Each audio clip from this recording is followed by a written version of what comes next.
Bonjour à tous et bienvenue à Cœur. Et moi, je suis l'évangéliste Dada Bakombo. Ce soir, nous allons partager, s'entraider en fait, sous la rubrique l'éducation de mon enfant, je m'implique. Nous arrivons déjà à la rentrée scolaire qui commence dès la semaine prochaine, où nos enfants vont rentrer à l'école. Et voilà pourquoi nous voulons parler de l'éducation de nos enfants. Nous voulons parler de l'implication des parents dans l'éducation des enfants. Alors, juste pour commencer d'entrée de jeu, je voudrais m'adresser spécifiquement aux parents, vous dire que Dieu vous a bénis, Dieu nous a tous et toutes bénis avec des enfants merveilleux, des enfants qui sont un cadeau de Dieu, une bénédiction nous venant du Seigneur. Voilà pourquoi nous devons en prendre soin, pas seulement au niveau émotionnel, pas seulement au niveau matériel, pas seulement au niveau spirituel, mais aussi au niveau éducationnel. Donc, du point de vue éducationnel, il est très important de soutenir nos enfants, de les éduquer, de nous impliquer dans leur éducation. Il est vrai que quand on parle de l'éducation, en général, on parle de l'éducation à la maison, donc où on va apprendre à l'enfant les bonnes manières, on va lui apprendre des bonnes valeurs, on va lui apprendre des éléments importants de nos cultures pour que les enfants s'en souviennent, qu'ils ne les oublient pas. On va apprendre les bonnes manières de vivre, non seulement dans la famille, dans la société, dans la communauté, que ce soit la communauté culturelle, la communauté à l'école ou la communauté ecclésiastique ou encore dans les autres communautés. Alors, nous allons vraiment parler de l'éducation. Je venais de dire qu'on s'implique au niveau de l'éducation à la maison, on apprend les bonnes valeurs, les bonnes manières à l'enfant, mais étant donné que nous sommes à la porte de la rentrée scolaire, c'est presque dans le monde entier, on voudrait aujourd'hui vraiment encourager les parents, sensibiliser aussi les parents à l'importance de l'éducation scolaire. Donc, lors de son éducation scolaire, l'enfant va passer pratiquement toute sa journée dans un milieu à l'extérieur où il va aller apprendre, avoir des leçons, il va aller apprendre des choses qui sont parfois différentes, mais l'enfant sort et entre sous la responsabilité d'une institution, et ce, de la garderie jusqu'à l'université. Alors, il est important de s'impliquer dans l'éducation scolaire de son enfant. Pourquoi? Parce que ça montre d'abord à l'enfant qu'on s'intéresse à lui, qu'on s'intéresse à ce qu'il fait, et ça montre aussi à l'école qu'on est des parents responsables, qu'on s'intéresse, qu'on est là pour notre enfant. C'est très, très, très important. Nous voyons que dans le système en général, les enfants vont dans l'éducation ou vont pour un apprentissage scolaire de la garderie. Il y en a qui commencent même à la pouponnière, tout bébé, jusqu'à l'université. Et à chaque étape du développement et à chaque étape scolaire de l'enfant, il est important de le soutenir. Il est important que le parent s'implique dans l'éducation de son enfant. Maintenant, au niveau de la garderie, comment est-ce qu'un parent peut s'impliquer dans l'éducation de son enfant? Il y a les CPE, les centres de la petite enfance au Québec. Il y a les garderies en milieu privé. Peu importe si votre enfant est dans une garderie, comment est-ce que vous pouvez vous impliquer? S'impliquer, c'est pas seulement aller déposer l'enfant à la garderie et dire ben c'est fini, c'est tout. On les laisse entre les mains des éducatrices et nous après on va passer notre journée soit au travail ou dans nos activités. On vient le chercher après et la routine continue. C'est pas toujours ça. S'impliquer au niveau de la garderie, c'est vraiment suivre l'évolution de votre enfant. Il est très, très important d'accorder une attention particulière aux remarques ou aux observations que font les éducatrices en milieu de garderie. Et s'il y a des choses que vous ne comprenez pas, vous posez des questions. Au lieu d'entrer, des fois, il y a des parents qui entrent en guerre parce que les éducatrices au niveau de la garderie ont appris dans leur formation à observer les enfants, à voir des choses qui vont très bien, mais aussi à voir des choses qui ne vont pas bien. Donc, c'est leur travail. Nous, en tant que parents, c'est de nous impliquer, d'écouter et de suivre l'agenda, parce qu'on remet toujours à l'enfant ou pour l'enfant un agenda pour voir son évolution au niveau de son élocution, au niveau de ses membres, comment il bouge, comment il interagit avec les autres à la garderie.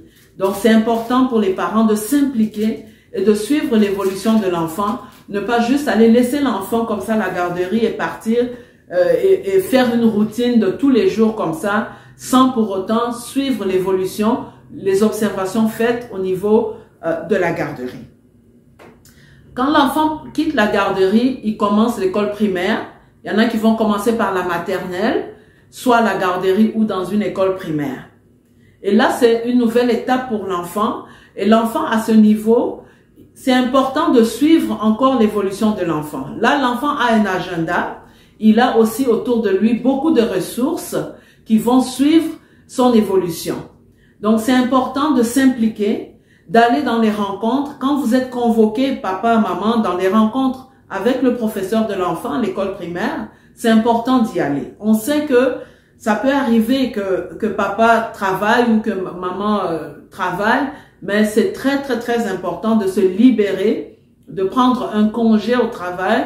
C'est souvent les soirs, prendre un congé au travail pour aller rencontrer les enseignants de nos enfants, parce que c'est le moment privilégié où on peut échanger avec eux sur la façon dont nos enfants évoluent, où on peut comprendre aussi le système éducatif au Québec, comment ça se passe ou ailleurs dans le monde.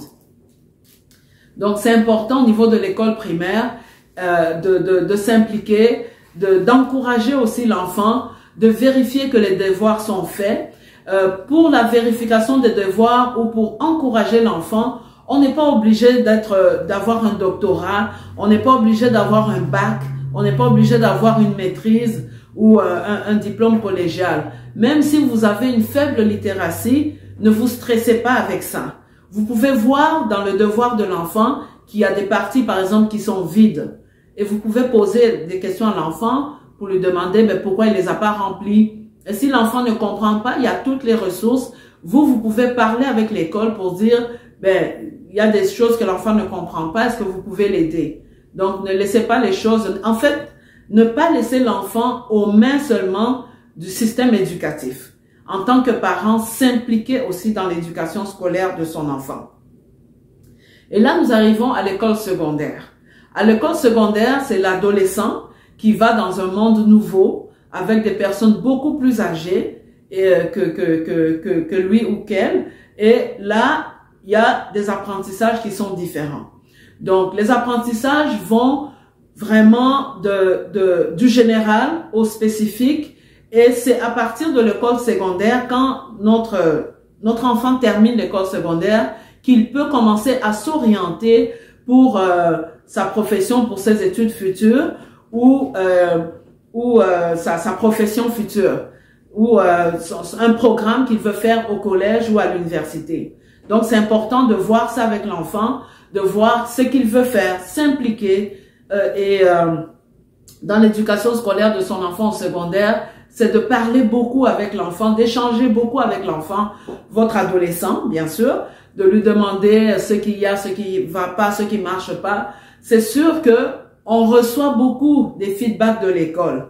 Par exemple, si l'enfant a eu un mauvais comportement à l'école, c'est sûr que vous allez être convoqué, c'est sûr que on va chercher à vous rencontrer. Donc, il est important de ne pas y aller déjà sur la défensive, hein, pour dire il me convoque, mon enfant fait quelque chose, ils vont m'entendre. Non, c'est pas la bonne façon, c'est pas la bonne approche à préconiser quand on va rencontrer l'école ou quand on va rencontrer le directeur ou le directeur de discipline ou l'intervenant parce qu'on nous a convoqués pour notre enfant. C'est d'aller d'abord, d'écouter.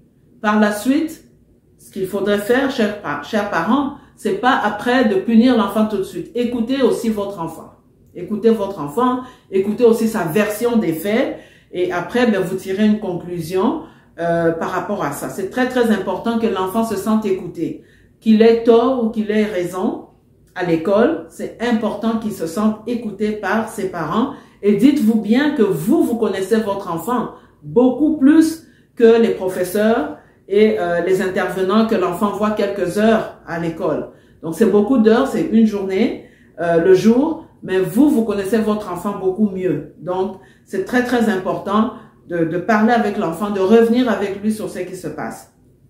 Maintenant, pour le cheminement scolaire au niveau académique, c'est d'encourager l'enfant dans ce qu'il veut faire ou dans ce qu'elle veut faire.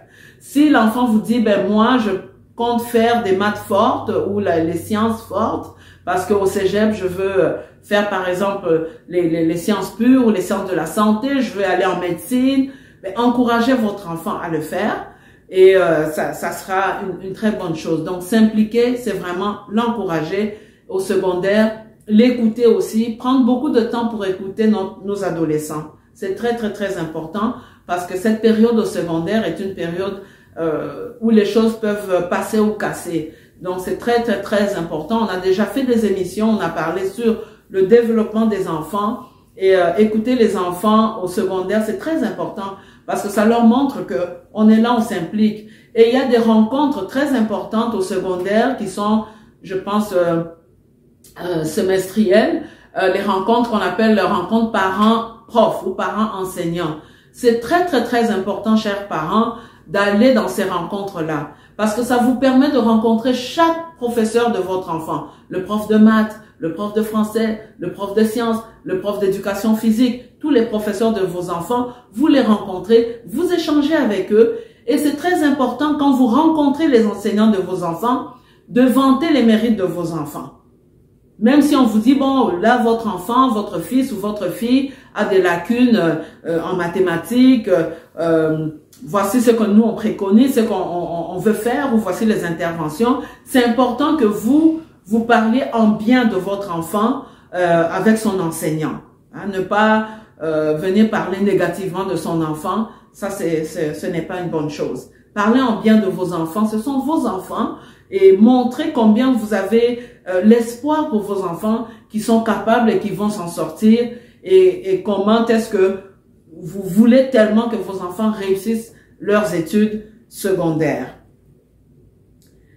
Et au niveau du cégep, là, l'enfant devient presque adulte, ou adulte déjà. Il va au collège, qui est un niveau pré-universitaire, soit pour faire une technique, ou pour faire un programme pré-universitaire.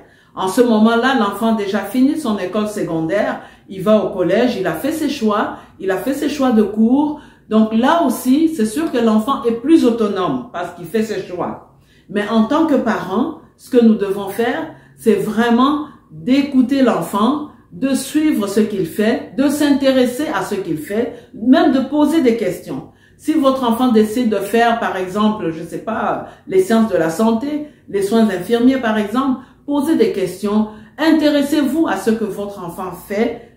Quoiqu'adulte, il a toujours besoin de vous. Donc, c'est vraiment très important. C'est sûr qu'à ce niveau, on ne convoque pas toujours les parents, sauf exception, mais intéressez-vous à ce que l'enfant fait et encouragez l'enfant à continuer. Et c'est la même chose pour les études universitaires. C'est important d'encourager l'enfant à continuer. Donc, c'est important aussi de faire les suivis des devoirs, comme je l'ai dit tout à l'heure. Même si l'enfant est au cégep, est à l'université, c'est important de s'intéresser à ce qu'il fait. Maintenant, pour les enfants qui ont des problèmes, il y a des enfants qui ont peut-être des problèmes ou des... en fait, en intervention sociale, on ne dit pas des problèmes, mais qui ont des défis, certains défis. Ça peut être des défis au niveau de l'apprentissage, ça peut être des défis au niveau intellectuel, ça peut être des défis au niveau mental. Là, je sais que c'est pas toujours évident pour les parents, mais je vous encourage vraiment à ne pas vous décourager, mais à continuer à aller vers les services, à continuer à suivre.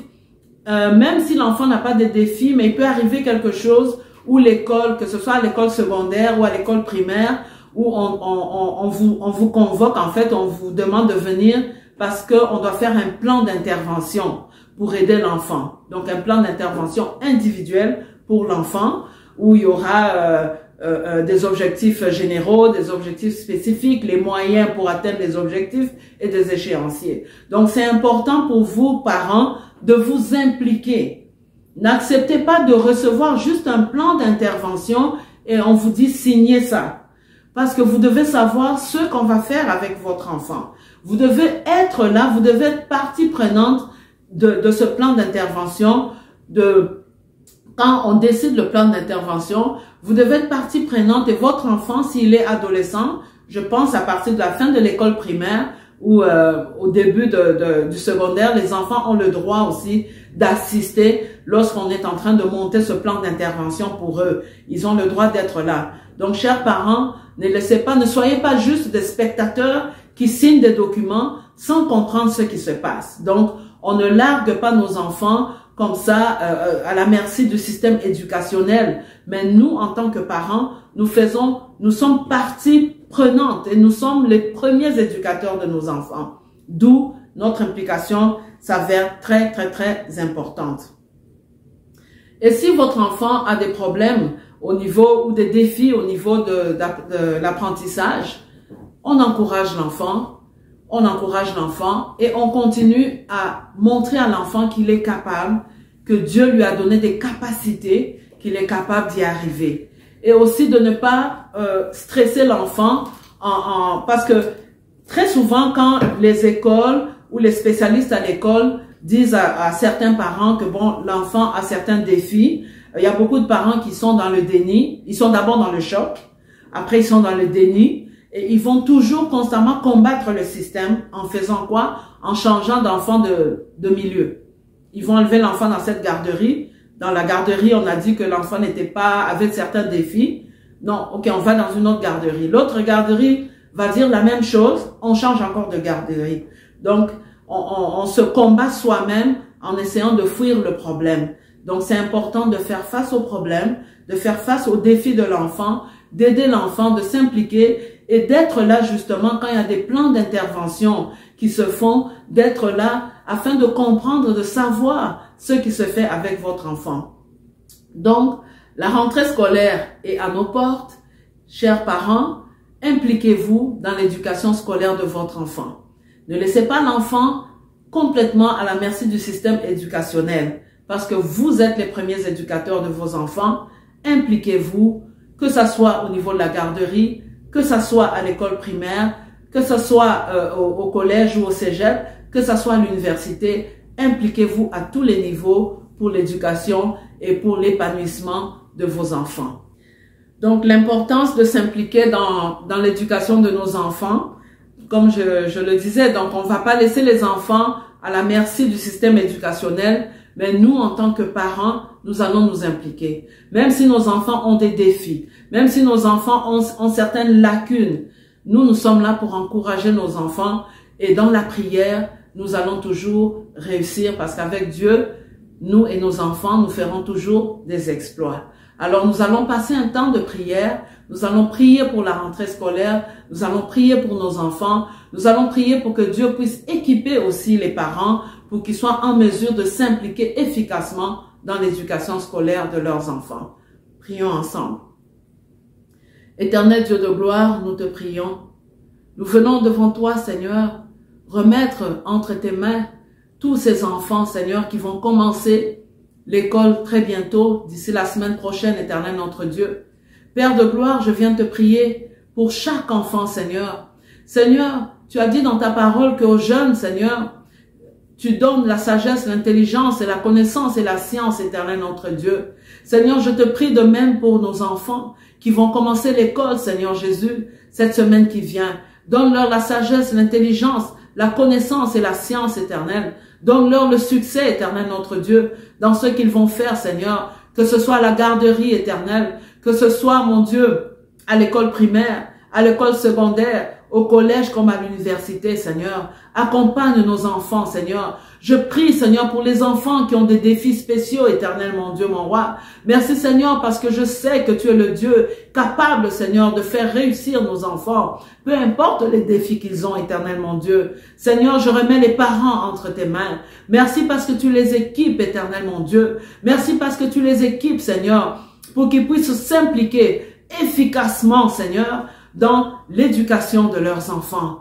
Merci, Seigneur, mon Dieu. parce que je sais que tu es le Dieu fidèle. Je sais que tu es le Dieu qui fortifie. Là où les enfants ont des lacunes, là où il y a des parents qui souffrent, Seigneur, parce que leurs enfants ont des lacunes, éternel mon Dieu, parce que leurs enfants ont des défis, Seigneur, que ta consolation, Seigneur, descende, Seigneur Jésus, dans leur cœur, et que ta force vienne dans leur cœur, éternel mon Dieu, afin qu'ils puissent conduire les enfants, Seigneur, afin qu'ils puissent encourager les enfants dans leur éducation, dans leur parcours éducationnel. Ô Dieu de gloire, je te remercie parce que je sais que tu nous exauces toujours. Je te remercie parce que je sais que tu es fidèle. Tu es fidèle, Seigneur Jésus. Merci, Seigneur. Soutiens les familles, soutiens nos enfants qui retournent à l'école. Bénis-les au nom de Jésus-Christ. Amen. Alors, soyez bénis. Je termine ici. Que Dieu vous bénisse. Partagez cette émission.